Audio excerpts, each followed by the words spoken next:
Good morning बच्चों। तो कृषि चैप्टर को आगे बढ़ाते हुए शुरू करते हैं। मक्का की बात करें तो यह एक ऐसी फसल है जो खाद्यान्न व चारा दोनों के रूप में प्रयोग की जाती है और यह एक खरीफ फसल है। खरीफ फसल का मतलब आपके दिमाग में तुरंत दौड़ा होगा कि ये किस समय बोई जाती है। तो ये जून में बोई जाती है, जून जुलाई के समय में बोई जाती है और इसकी कटाई सितंबर से अक्टूबर के मध्य होती है। तो इसके लिए टेम्परेचर की बात करें तो ये 21 से 27 डिग्री सेल्सियस तापमान में और पुरानी जलोढ़ मिट्टी पर अच्छी प्रकार से उगाई जाती है। या हम कह लें कि जो आपकी गंगा नदी या नदियों के द्वारा जो मिट्टी बहाकर लाई जाती है उसमें इसका उत्पादन अच्छा होता है। बिहार जैसे कुछ राज्यों में मक्का रबी की ऋतु में भी उगाई जाती है।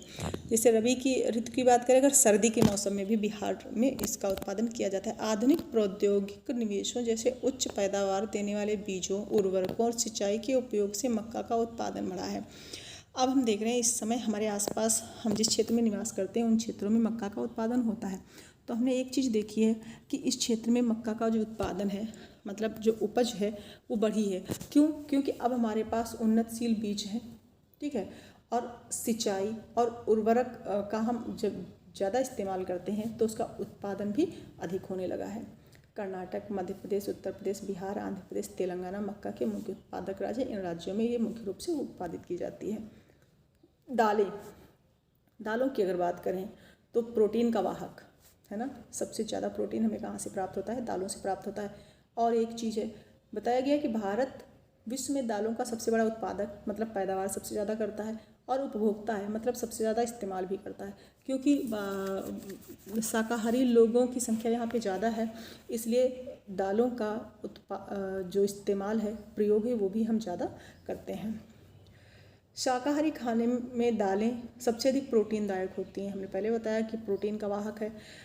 तुअर, कौन कौन सी दालें हमारे यहाँ होती है? तुअर, उड़द, मूंग, मसूर, मटर और चना भारत की मुख्य दलहनी फसलें हैं। क्या आप बता सकते हैं, यहाँ पे एक प्रश्न पूछा, बड़ा सुंदर सा प्रश्न पूछा गया है, क्या आप बता सकते हैं इनमें से कौन सी दालें खरीफ में और कौन सी दालें रबी में उगाई जाती हैं? तो अब पीछे का जितना हमने पढ़ा है उसके इस आधार पर हम ये कह सकते हैं कि इन दालों में तुअर, उड़द, मूंग, मसूर, मटर, चना, तो कौन कौन सी दालें इसमें हैं जो रबी के साथ? तो हमने देखा मटर, मसूर, चना ये किसके साथ में उत्पादित होती हैं? और तुअर गेहूं के साथ में, ठीक, जब गेहूं की कटाई होती है तब ये इन फसलों की भी कटाई होती है। उड़द है, मूंग है, ये आपकी मक्का की फसलों के साथ में होती है, मतलब खरीफ की फसलों के साथ में होती हैं। तो समझ में आई बात? यहाँ पे पूछ लिया जाएगा कि कौन सी दालें रबी के मौसम में उगाई जाती हैं, तो आप बता सकते हैं मसूर है, मटर है, चना है और अरहर है, ये रबी की फसलों के साथ में उत्पादित होती है। उड़द है, मूंग है, ये आपकी खरीफ फसलों के साथ में। फिर आगे बढ़ते हैं। दालों को कम नमी की आवश्यकता होती है।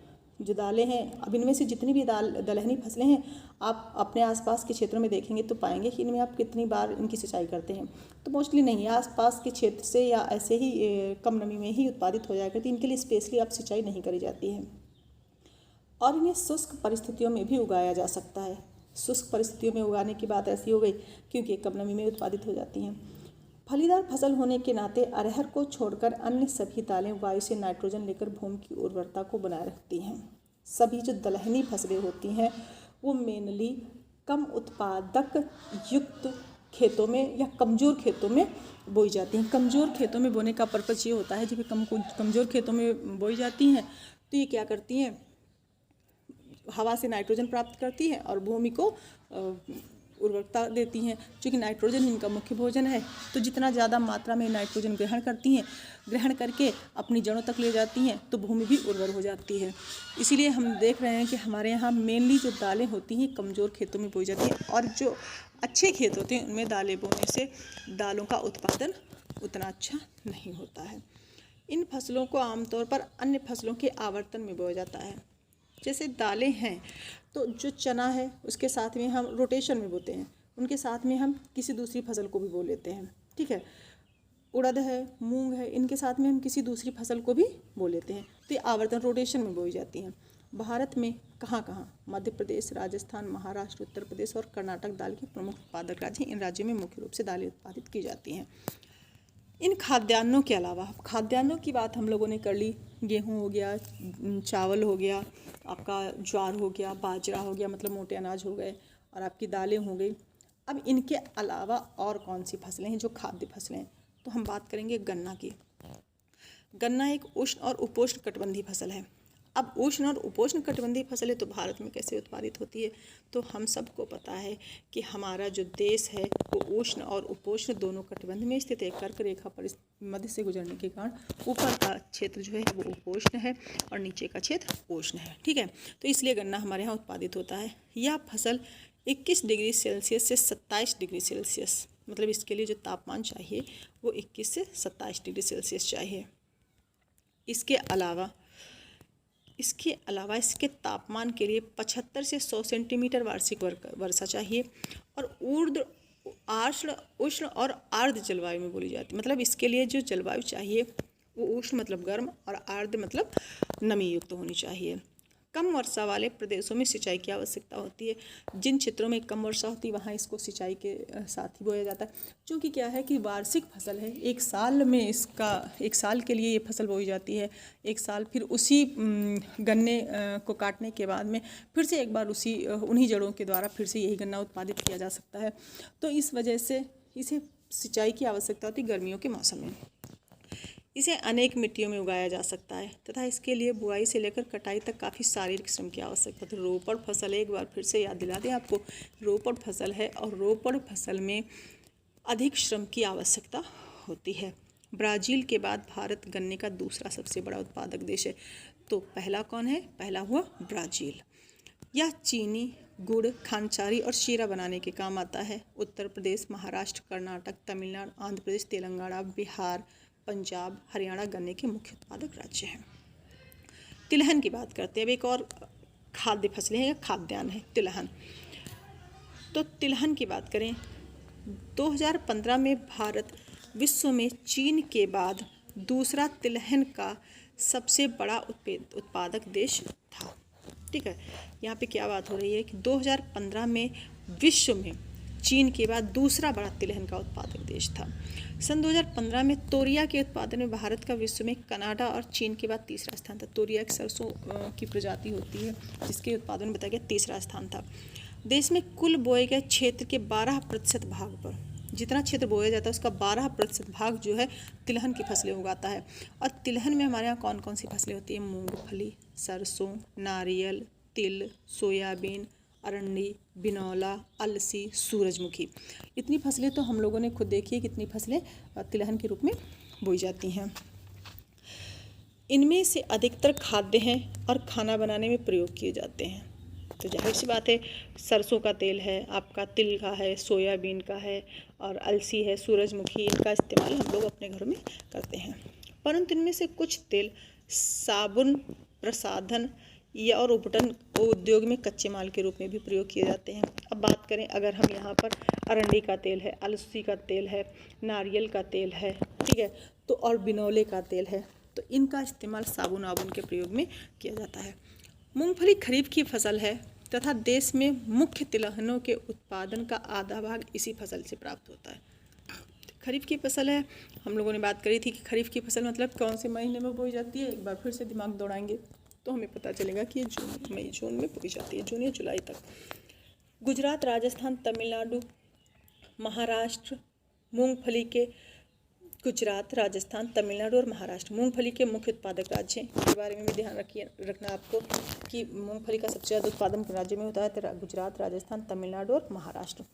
अलसी और सरसों रबी की फसलें हैं। ये रबी फसलें मतलब इन्हें हम गेहूँ के साथ बोते हैं। तिल उत्तर भारत में खरीफ की फसल है और दक्षिण भारत में रबी की फसल है।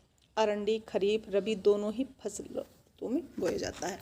अरंडी जो है इसको रबी में भी बोया जा सकता है और खरीफ में भी बोया जा सकता है। अब चाय की बात करते हैं। तो चाय की बात करी हमने, चाय की खेती भी रोपड़ कृषि है। आपको दिमाग में गया होगा ये बात कि बिल्कुल जाना चाहिए कि ये रोपड़ कृषि है और यह एक महत्वपूर्ण पेय पदार्थ की फसल है जिसकी शुरुआत भारत में किसने करी थी? अंग्रेजों ने करी थी। आज अधिकतर चाय बागानों के मालिक भारतीय हैं और अंग्रेजों के समय में जो चाय बागान हुआ करते थे ये यूरोपियों के हुआ करते थे। चाय का पौधा उष्ण और उपोष्ण कटिबंधीय जलवायु, ह्यूमस और जीवांश युक्त गहरी मिट्टी तथा सुगम जल निकास वाले ढलवां क्षेत्रों में भली भांति उगाया जाता है। चाय के लिए हमें जो क्षेत्र चाहिए या खेत चाहिए वो ढलवा, मतलब कि पानी की बारिश तो हो, हल्की बौछारें हों, लेकिन पानी रुकना नहीं चाहिए। चाय की झाड़ियों को उगाने के लिए वर्ष भर कोष्ण, नम और पाला रहित जलवायु की आवश्यकता होती है। ऐसी फसल है जिसमें पाला नहीं होना चाहिए, बहुत ज़्यादा सर्दी नहीं, गुनगुनी। कोष्ण का मतलब ही होता है गुनगुना समय चाहिए होता है, न बहुत अधिक धूप चाहिए न कम धूप। वर्ष भर समान रूप से होने वाली वर्षा की बौछारें इसकी कोमल पत्तियों के विकास में सहायक होती हैं। हमने बताया कि हल्की बौछारी वर्षा चाहिए, इसको मूसलाधार वर्षा की आवश्यकता नहीं होती है, और पानी इसकी जड़ों में रुकना नहीं चाहिए, नहीं तो इसके पेड़ सड़ सकते हैं। चाय एक श्रम सघन उद्योग है। श्रम सघन उद्योग, पहले ही बात हुई कि जो भी आपकी कैसी रोपड़ फसलें हैं वो श्रम सघन फसलें होती हैं, मतलब अधिक श्रमिकों की आवश्यकता होती है, अधिक शारीरिक श्रम की आवश्यकता होती है। इसके लिए प्रचुर मात्रा में सस्ता और कुशल श्रम चाहिए। भाई सस्ता भी होना चाहिए, क्योंकि कुशल इसलिए चाहिए क्योंकि ये वो काम होते हैं जिनको करने के लिए एकदम प्रैक्टिस होनी चाहिए, तभी तो आप कर पाएंगे। सिर पे टोकरी डालकर फिर उसमें पत्तियाँ तोड़कर डालना, जो आदमी पहली बार करने गया होगा तो उसे जाहिर सी बात है कठिनाई हुई होगी। तो ऐसे लोगों की आवश्यकता होती है जो लोग इसको मेनली करते ही रहते हैं। इसकी ताजगी बनाए रखने के लिए चाय की पत्तियां बागान में ही संसाधित की जाती हैं। चाय के मुख्य उत्पादक क्षेत्रों में असम, पश्चिमी बंगाल में दार्जिलिंग और जलपाईगुड़ी जिलों की पहाड़ियाँ, तमिलनाडु और केरल है। कहाँ कहाँ उत्पादित होता है? तो हमने देखा ये उन क्षेत्रों में उत्पादित होता है जहाँ सर्दी और गर्मी का मौसम हल्का, मतलब मिला जुला रहता है। ये आपका दार्जिलिंग हो गया, जलपाईगुड़ी हो गया, तमिलनाडु और केरल हो गया। हम सब ने पता है कि जो हमारा दक्षिण का क्षेत्र है इसमें ना बहुत अधिक सर्दी होती है और ना बहुत अधिक गर्मी होती है। इसके अलावा हिमाचल प्रदेश ठंडा प्रदेश है, यहाँ भी उत्पादित होती है। उत्तराखंड ये भी ठंडा प्रदेश है और बारिश होती रहती है, यहाँ भी चाय उत्पादित होती है। मेघालय, आंध्र प्रदेश, त्रिपुरा, इन राज्यों में भी चाय का उत्पादन किया जाता है। सन 2015 में भारत विश्व में चीन के बाद दूसरा सबसे बड़ा चाय का उत्पादक था। मतलब एक बार फिर चीन प्रथम नंबर पर है और हम दूसरे स्थान पर। अब बात करते हैं कॉफ़ी की। तो कॉफ़ी के बारे में क्या है? भारतीय कॉफ़ी अपनी गुणवत्ता के लिए विश्वविख्यात है। पता है हमारी कॉफ़ी में खास बात भी है, क्या है कि हमारे देश की जो कॉफ़ी है किस किस्म की है? अरेबिका किस्म की कॉफ़ी है, जो शुरुआत में मतलब जिसका बीज कहाँ से आया था? यमन से आया था। और इस कॉफ़ी की जो अरेबिका किस्म की कॉफ़ी, इसकी भारत में पैदावार सबसे ज़्यादा होती है और विश्व में इसकी मांग भी सबसे अधिक है। और इसकी शुरुआत जो ये कॉफ़ी है इसकी शुरुआत कहाँ हुई? पावा बुदन की पहाड़ियों से हुई।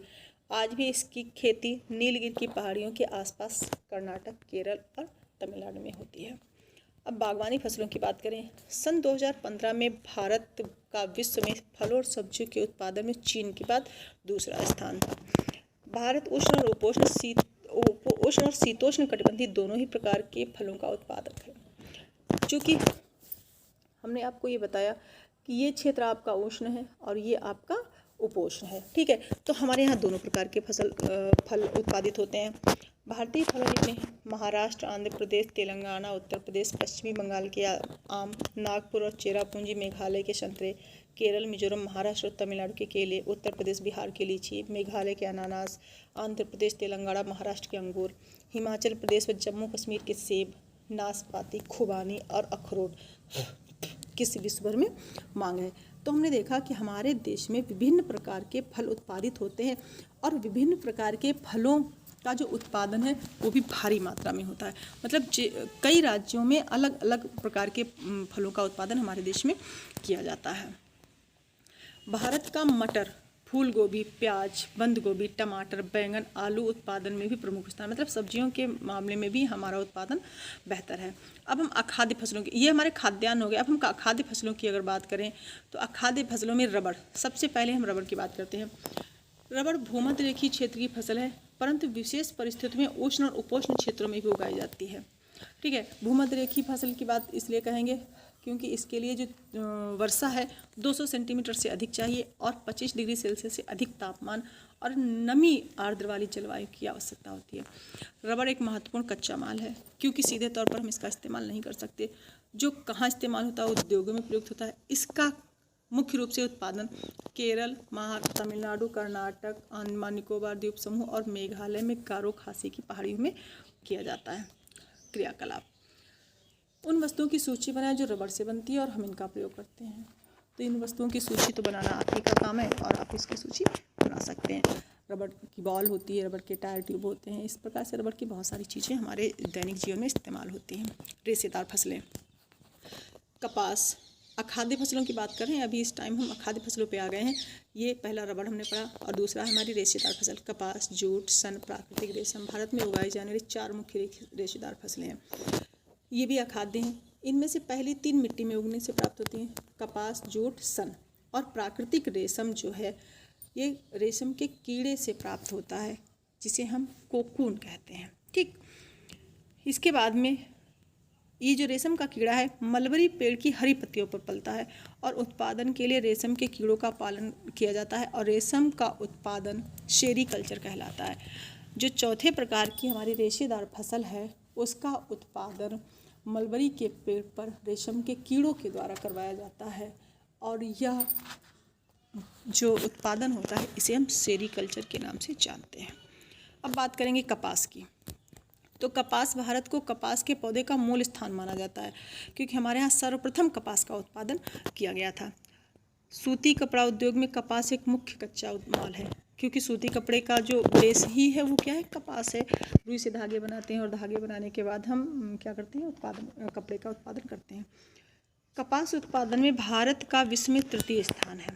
ठीक, अभी तक तो हम 2रे स्थान पे थे, लेकिन अगर हम कपास की बात करें तो यहाँ पर हम 3रे स्थान पे पहुँच गए। दक्कन पठार के शुष्कतर भागों में काली मिट्टी कपास उत्पादन के लिए उपयुक्त मानी जाती है। अगर काली मिट्टी की बात करें या कपास उत्पादन की बात करें तो काली मिट्टी, और अगर काली मिट्टी की बात करें तो फसल कौन सी, कपास। ठीक, इसके उगाने के लिए उच्च तापमान, हल्की वर्षा या सिंचाई, 200 दिन पाला रहित दिन और खिली धूप की आवश्यकता होती है। ये इसकी परिस्थितियां हैं, इस प्रकार की परिस्थितियां होनी चाहिए। खरीफ की फसल है और इसे पककर तैयार होने में 6 से 8 महीने लगते हैं। जो हमारी ये कपास की फसल है इसमें फूल आने तक या जब तक कपास बनती है उसे 6 से 8 महीने चाहिए। महाराष्ट्र, गुजरात, मध्य प्रदेश, कर्नाटक, आंध्र प्रदेश, तेलंगाना, तमिलनाडु, पंजाब, हरियाणा और उत्तर प्रदेश कपास के मुख्य उत्पादक राज्य हैं। अब हम बात करें एक और रेशेदार फसल, तो ये है हमारी जूट। तो जूट को हम सुनहरा रेशा कहते हैं। ठीक, महत्वपूर्ण बात, सुनहरा रेशा किसे कहते हैं, जूट को। जूट की फसल बाढ़ के मैदानों में जल निकास वाली उर्वरक मिट्टी में उगाई जाती है। तो हम देखेंगे कि जूट का सबसे ज़्यादा उत्पादन पश्चिम बंगाल या तटीय क्षेत्रों में होता है क्योंकि इसे कैसी मिट्टी चाहिए, उर्वरक मिट्टी चाहिए, उर्वर मिट्टी चाहिए जो कि नदियों के द्वारा बहा कर लाई गई। और हमने ये बात भी कही कि तटीय क्षेत्रों में जो डेल्टाई क्षेत्र हैं उनकी मिट्टी उपजाऊ होती है। तो यह जहाँ हर वर्ष बाढ़ से आई नई मिट्टी जमा होती है, इसके बढ़ने के समय उच्च तापमान की आवश्यकता होती है। जब ये बढ़ता है तो इसे उच्च तापमान चाहिए। पश्चिम बंगाल, बिहार, असम, ओडिशा तथा मेघालय जूट के प्रमुख उत्पादक राज्य हैं। इसका इस्तेमाल कहाँ होता है, तो बोरियां, चटाई, रस्सी, धागे, गलीचे और जो भी दस्तकारी वस्तुएं इससे बनाई जाती हैं इसका इस्तेमाल होता है। इसकी उच्च लागत के कारण, क्योंकि इसका जो उत्पादन है ये बहुत ही महंगा है, इसके लिए क्या हुआ है, कृत्रिम रेशे और विशेषकर जो है पैकिंग सामग्री, या हम कह लें कि इसकी जो लागत है उच्च है, जिसके कारण हम इसके स्थान पर नायलॉन या अन्य दूसरी चीज़ों का इस्तेमाल भी करते हैं। इसके कारण इसकी मांग भी बाज़ार में कम है। तो ये वीडियो हम यहीं पे रोकते हैं और अगले भाग को हम फिर से आपके लिए बनाएंगे। Thank you.